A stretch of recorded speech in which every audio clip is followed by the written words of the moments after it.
Hello students, today we will study about critical phenomena and critical constants, यानी क्रांतिक घटनाएं और क्रांतिक स्थिरांक क्या होते हैं। आप लोगों को तो पता ही है कि गैस के अणुओं के बीच की दूरी बहुत अधिक होती है और विशेष रूप से जब टेम्परेचर हाई है और प्रेशर लो है तो हर अणु जो है वो अपना स्वतंत्र अस्तित्व रखता है और एक विविक्त इकाई के भांति व्यवहार करता है। ताप कम करने से गैस के अणुओं की गतिज ऊर्जा घटाई जा सकती है और ताप को बढ़ाने से अणुओं को पास पास लाया जा सकता है। ताप को यानी टेम्परेचर को अगर हम और कम कर देते हैं तो अणु क्या है और पास पास आ जाते हैं और प्रबल आकर्षण बल के कारण से जो गैस है वो द्रव में यानी लिक्विड में परिवर्तित हो जाती है। जो द्रव अवस्था है इसमें पदार्थों की जो डेंसिटी है, विस्कोसिटी है, ये अधिक होती है और अणुओं का जो मीन फ्री पाथ यानी माध्य मुक्त पथ होता है वो कम होता है। और आणविक आकर्षण बल अधिक होने से अणुओं के बीच में जो संसंचक बल है, कोहेसिव फोर्सेस है, वो बहुत ज़्यादा स्ट्रॉन्ग हो जाता है और वो अणुओं को एक निश्चित आयतन में सीमित रखता है। मतलब द्रव अवस्था में अणुओं की गतिज ऊर्जा जो है वो गैसीय अवस्था की तुलना में कम होती है। और इसी तरह से अगर गैस को दाब बढ़ाने से भी हम लिक्विड में कन्वर्ट कर सकते हैं, जैसे कि SO2 गैस को उच्च ताप 20 डिग्री सेंटीग्रेड पर भी द्रवित किया जा सकता है, लेकिन दाब 3.24 वायुमंडल लगाना पड़ता है। अतः ताप बढ़ाने से और ताप कम करने से गैस को द्रवित किया जा सकता है। मतलब at normal temperature and pressure gas molecules are far apart from each other. At high temperature and low pressure every molecule of gas behaves as a discrete unit and has its free identity. By reducing temperature of the gas, kinetic energy of the gas can be reduced, and by increasing the pressure, molecules come very near to each other. अब अगर temperature अगर हम और कम कर देते हैं, if temperature is further reduced, molecules come more close to each other, and due to development of strong attraction forces, gas is converted into a liquid. And in liquid state, density is high, viscosity is greater, and mean free path of the molecule is reduced. Due to increased attractive forces, cohesive forces are very strong between the molecules. Thus, in liquid state, kinetic energy of the molecule is lower in comparison to gaseous state. Similarly, a gas can be liquefied by increasing pressure also. Andrews जो scientist थे उन्होंने carbon dioxide gas के PV और temperature के बीच में study किया और ये बताया कि किस टेम्परेचर और प्रेशर पर गैस को द्रवित किया जा सकता है। गैस को द्रवित करने में ताप का जो प्रभाव है वो दाब के प्रभाव से अधिक महत्वपूर्ण होता है। एक वायुमंडलीय दाब पर हर गैस को द्रवित करना संभव है, ठीक है। यानी अगर हम एटमॉस्फेरिक प्रेशर 1 रखते हैं तो उसके ऊपर हर गैस को द्रवित करना संभव है, लेकिन ये आवश्यक नहीं है कि वायुमंडलीय ताप पर, ठीक है, कि एटमॉस्फेरिक टेम्परेचर पर हर गैस को हम लिक्विड कर सकते हैं। एक वायुमंडलीय एटमॉस्फेरिक प्रेशर पर तो हम हर गैस को द्रवित कर सकते हैं, लेकिन ये संभव नहीं है कि एटमॉस्फेरिक टेम्परेचर पर प्रत्येक गैस को द्रवित किया जा सके। इसलिए प्रत्येक गैस के लिए एक ऐसा टेम्परेचर होता है जिसके ऊपर गैस को द्रवित करना संभव नहीं होता, चाहे हम जो प्रेशर है उसको कितना भी बढ़ा दें। और ये जो टेम्परेचर है वो क्रिटिकल टेम्परेचर कहलाता है, ठीक है। मीन्स क्रिटिकल टेम्परेचर क्या होगा? द टेम्परेचर एट विच और below which gases can be liquefied by applying only pressure or the temperature above which a gas cannot be liquefied even if very high pressure is applied. Clear? इसे हम क्या कहते हैं? Critical temperature कहते हैं।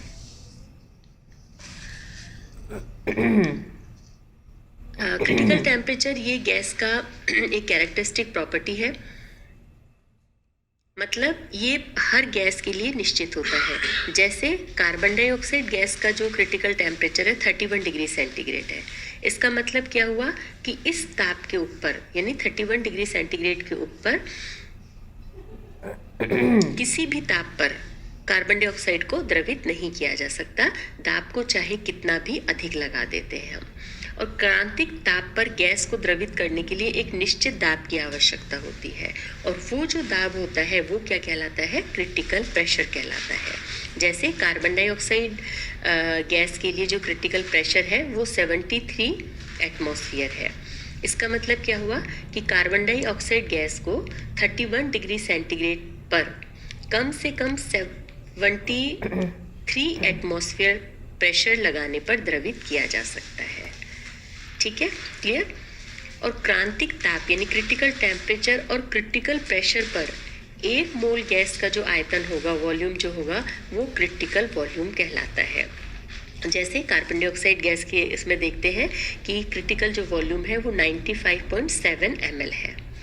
यानी क्रांतिक दाब और क्रांतिक आयतन भी गैस के जो कैरेक्टरिस्टिक प्रॉपर्टी है, अभिलाक्षणिक गुण है।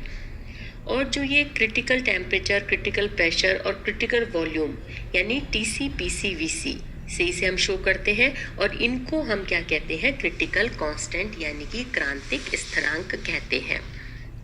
यानी जो जैसे critical temperature, critical pressure, critical volume जो है ये क्या कहलाते हैं? क्रिटिकल कांस्टेंट कहलाते हैं। सो क्रिटिकल टेम्परेचर क्या हो गया? The temperature at which or below which gases can be liquefied by applying only pressure, or the temperature above which a gas cannot be liquefied even if very very high pressure is applied is known as critical temperature. This is a characteristic property of a gas. It is defined for a gas. For example, critical temperature of carbon dioxide is 31 degree centigrade. Carbon dioxide gas cannot be liquefied above this temperature even after applying very high pressure. To liquefy a gas at critical temperature, a definite amount of pressure is needed, and this pressure is called critical pressure. For carbon dioxide, it is 73 atmosphere. Thus, carbon dioxide can be liquefied at 31 degree centigrade and 73 atmospheric pressure. At critical temperature and critical pressure, volume of 1 mole of a gas is known as critical volume. Critical volume of carbon dioxide is 95.7 ml. Critical pressure and critical volume can also characteristic properties of a gas. Critical temperature, critical pressure and critical volume are denoted by TC, PC and VC and are known as critical constants. अब हम देखते हैं determination of critical constant, यानी जो क्रांतिक स्थिरांक हैं इनको हम कैसे निकालते हैं। Experimental determination of critical temperature and pressure depends on the principle that at critical temperature density of liquid, ठीक है, and density of saturated vapours becomes equal. यानी जो लिक्विड की डेंसिटी है और जो सैचुरेटेड वेपर्स की डेंसिटी है वो इक्वल होते हैं। Due to this the meniscus separating the gas and liquid phases disappears. The apparatus used for experimental determination is shown in figure. Critical constant of the substances which are in liquid state at normal temperature can be determined by this apparatus. ठीक है, ये जो diagram में दिखा रखा है इससे हम देखते हैं कि क्रांतिक ताप और क्रांतिक दाब का प्रायोगिक निर्धारण इस सिद्धांत पर आधारित है कि जो क्रिटिकल टेम्परेचर है उस पर क्या होता है, द्रव का घनत्व और संतृप्त वाष्प का घनत्व समान हो जाता है। इस कारण से गैस और द्रव को पृथक करने वाली जो मेनिस्कस यानी सतह है वो अदृश्य हो जाती है और उसे हम नोट कर लेते हैं। ठीक है, ये जो एपरेटस है इसके द्वारा उन पदार्थों के क्रांतिक स्थिरांक ज्ञात किए जाते हैं जो कि सामान्य ताप पर द्रव अवस्था में होते हैं। अब देखिए इसके एपरेटस, इसके अंदर क्या है, इसमें एक मोटी दीवार की एक कांच की नली का बना हुआ है, ये इसकी यू शेप का है ये, इसके एक सिरा बल्ब के रूप में होता है। ठीक है, अब बल्ब में हम क्या करते हैं, जो लिक्विड गैस है वो भर देते हैं और नली का बाकी का जो भाग है पारे द्वारा भर देते हैं। नली के दूसरे सिरे को पारे के तल के कुछ ऊपर से बंद कर दिया जाता है ताकि उसमें से कुछ हवा रह सके। ठीक है, नली का यह भाग जो है वो मैनोमीटर का कार्य करता है। अब बल्ब को एक जैकेट में बंद कर देते हैं जिसमें एक स्थिर ताप का जल प्रवाहित करके बल्ब को गर्म करते हैं। अब ताप नापने के लिए जैकेट में एक थर्मामीटर लगा देते हैं। ठीक है, अब क्या होगा कि प्रयोग में बल्ब का ताप धीरे धीरे बढ़ाया जाता है और उस ताप को ज्ञात करते हैं जबकि द्रव का तल अदृश्य हो जाता है। इसके बाद बल्ब को धीरे धीरे ठंडा किया जाता है ताकि द्रव का तल जो है वो फिर से दिखाई देने लगता है। और इस टेम्परेचर को भी हम नोट कर लेते हैं। और दोनों तापों का माध्य जो मीन होता है वो क्या कहलाता है? क्रिटिकल टेम्परेचर कहलाता है। और मैनोमीटर में हम देख लेते हैं कि उस समय प्रेशर कितना है। ठीक है, दोनों टाइम पे तो मैनोमीटर द्वारा इन दोनों तापों के संगत दाबों का मान ज्ञात कर लेते हैं और उसका जो मीन होता है वो क्या कहलाएगा? आपका क्रिटिकल प्रेशर कहलाता है। अब क्रिटिकल टेम्परेचर, क्रिटिकल प्रेशर पर जो 1 मोल गैस का आयतन है वो नाप लेते हैं। वो क्रांतिक आयतन, अच्छा उस समय हम देखो इसमें एक चीज ध्यान देने वाली है कि क्रांतिक ताप और क्रांतिक दाब पर 1 मोल गैस का आयतन मापकर क्रांतिक आयतन ज्ञात नहीं किया जा सकता, क्योंकि दाब और ताप के थोड़े से परिवर्तन से ही आयतन में बहुत बड़ा परिवर्तन हो जाता है। अतः इसे ज्ञात करने के लिए हम इनडायरेक्ट मेथड काम में लेते हैं। ये विधि जो है वो कायले और मैथायस के ऑब्जर्वेशंस पर आधारित है। इसके अनुसार क्या होता है? किसी द्रव एवं संतृप्त वाष्प के घनत्वों के माध्य मानों को संगत ताप के विरुद्ध आलेखित किया जाता है। हम ग्राफ प्लॉट करते हैं दोनों के बीच में, तो एक सरल रेखा प्राप्त होती है। इसे हम जो है सरल रेखीय व्यास का नियम भी कहते हैं। और इससे फिर हम निकालते हैं कि इसका जो क्रिटिकल वॉल्यूम है वो कितना है। ठीक है ना, मीन्स कि critical volume can not be calculated by measuring volume of 1 mole gas at PC and TC because by a very small change in temperature and pressure there is large change in volume. For this Caille and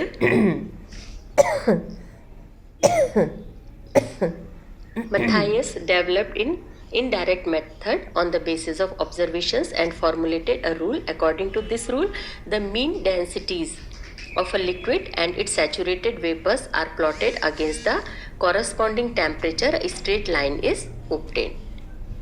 ठीक है, अब इसको देखो, figure के अंदर ये दिखा रखा है। Figure shows the variation of densities of saturated vapors curve AC and liquid curve BC with increase in temperature. By increasing the temperature, density of the liquid decreases while that of vapor increases. To get its exact value, mean of the densities of liquid and vapor phase at different temperature is calculated and plotted against temperature. A straight line DC is obtained which intercepts the curve ACB and point C. The temperature at point C is critical temperature. Density corresponding to this temperature is critical density DC. Critical volume can be calculated by dividing molecular mass by density. यानी VC कैसे निकालोगे? VC is equal to क्या हो गया? M upon DC. तो इस तरह से हम PC, VC, TC निकाल करके क्रिटिकल कांस्टेंट जो है इनको हम डिटरमाइन करते हैं। अब हम देखते हैं PV isotherms of real gases. वास्तविक गैसों के PV समतापी वक्र क्या होते हैं? The effect of pressure on volume of the gas at different temperatures, ये इस ग्राफ के अंदर दिखाया हुआ है, shows the observation obtained for carbon dioxide gas at different temperatures. इसके अंदर एक ये जो है इसमें एक निश्चित ताप पर दाब और आयतन के मध्य खींचे गए आरेख जो है वो समतापी वक्र कहलाते हैं। एक फिक्स टेम्परेचर पर दाब और आयतन के बीच में जो ग्राफ खींचे हुए, ये जो ग्राफ आ रहा है ये क्या कहलाता है? समतापी वक्र यानी आइसोथर्म कहलाते हैं। आइडियल गैस के लिए, हमें वास्तविक गैस के लिए बनाना है। आइडियल गैस के लिए यदि P और V के बीच में ग्राफ प्लॉट करते हैं तो ये क्या होता है? रेक्टेंगुलर हाइपरबोला होता है, समकोणीय हाइपरबोला होता है। परंतु कार्बन डाइऑक्साइड के कर्व इस प्रकार के प्राप्त नहीं होते हैं। उच्च ताप लगभग 100 डिग्री सेंटीग्रेड पर वक्र लगभग आदर्श गैस के समान माना जा सकता है।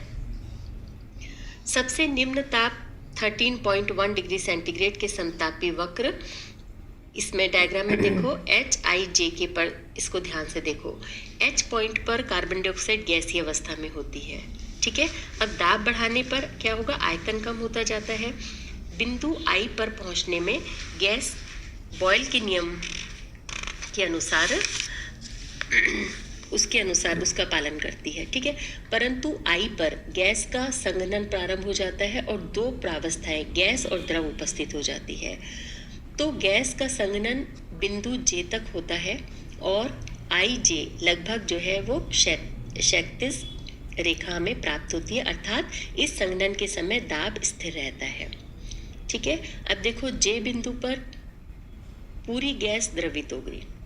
इसके बाद यदि दाब बढ़ाया जाता है तो J के वक्र जो है वो वर्टिकल प्राप्त होता है, जो कि दाब का आयतन पर बहुत कम प्रभाव दर्शाता है, ठीक है। अब द्रवों के लिए ये प्रेक्षण सही भी है, क्योंकि द्रव लगभग क्या होता है, इनकम्प्रेसिबल यानी असंपीड्य होता है। ताप बढ़ाने पर वक्रों का क्षैतिज भाग यानी हॉरिजॉन्टल पोर्शन जो है, ये आप देख रहे हो इसमें कम होता जा रहा है और लास्ट में बिंदु B के रूप में रह जाता है। और ये बिंदु जो है B 31 डिग्री सेंटीग्रेड के समतापी वक्र पर स्थित होता है, यानी 31 डिग्री सेंटीग्रेड से अधिक ताप पर दाब बढ़ाने से जो है आयतन घटता जाता है, लेकिन द्रवीकरण नहीं होता है। इसका मतलब क्या हुआ कि 31 डिग्री सेंटीग्रेड से अधिक ताप पर कार्बन डाइऑक्साइड को द्रवित नहीं किया जा सकता, चाहे कितना ही अधिक दाब लगा दिया जाए। और ये ताप कार्बन डाइऑक्साइड का क्या कहलाता है, क्रिटिकल टेम्परेचर कहलाता है। और बिंदु B का संगत दाब जो है वो क्या कहलाएगा, क्रिटिकल प्रेशर कहलाएगा, जो कि अभी पहले आपको बताया था 73 एटमॉस्फेयर है। और बिंदु B क्रांतिक बिंदु तथा समतापी वक्र ABC जो कि B बिंदु से गुजरता है, इसे हम क्या करते हैं, क्रिटिकल आइसोथर्म यानी क्रांतिक समतापी वक्र कहते हैं।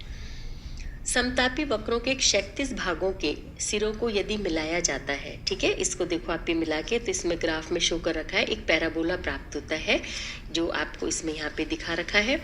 इस पैराबोला का जो शीर्ष बिंदु है, एपेक्स है, B है, जो क्रांतिक समतापी वक्र पर होता है। इस पैराबोला के अंदर दो फेज द्रव carbon dioxide, liquid carbon dioxide और गैस कार्बन डाइऑक्साइड जो है वो इक्विलिब्रियम में होती है। लेकिन इस पैराबोला के बाहर जो लेफ्ट साइड में वो क्या होगा, लिक्विड कार्बन डाइऑक्साइड होगी, और राइट हैंड साइड में जो है वो क्या होगा, गैस कार्बन डाइऑक्साइड होती है। तो ये जो ग्राफ पूरा ये कार्बन डाइऑक्साइड गैस के समतापी वक्र इसमें आपके शो किए हुए हैं। Clear?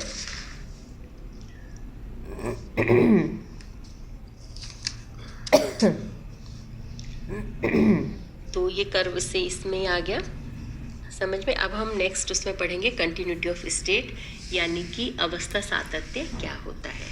Okay, thank you, have a nice day.